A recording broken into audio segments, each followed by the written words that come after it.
Hi, my name is Bill, and today I'm going to be showing you how to replace the screw on your dishwasher's door. The reason why you might have to do this is because screws are damaged, broken, or missing. For this repair, we'll be using a screwdriver with a VT15 star bit. Warning: before doing any repairs, please disconnect your power source. So this is the dishwasher we're going to be using for this demonstration. It's a Whirlpool, and now keep in mind yours at home might be a little bit different than what we have here, but the same technique should still apply. Also keep in mind, we don't have a countertop for this, so we're actually using some weights to keep it weighted down so it doesn't tip over on us. So you might want to consider that when you're at home, and if you have to take out your dishwasher, make sure that you're not doing anything to tip it over and make it fall on you when you're doing a repair as well. So the first thing we're going to do is open up our dishwasher here. So you'll see on our dishwasher door here, we've got several screws that hold the two sides together. Now, on this side, we're actually missing a screw. You're just going to have to make sure that you're getting the proper screw when you look this up, because our screws on the end here are actually a bit longer.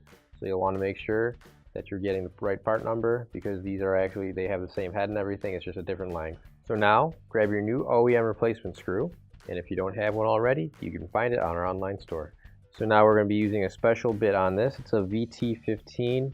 It's got like a star head on it. And you're just going to put this screw into the hole there, and we'll screw it down.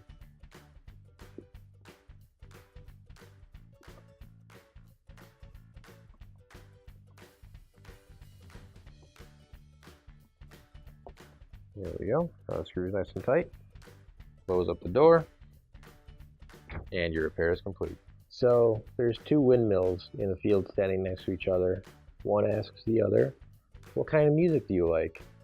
The other says, "I'm a big metal fan."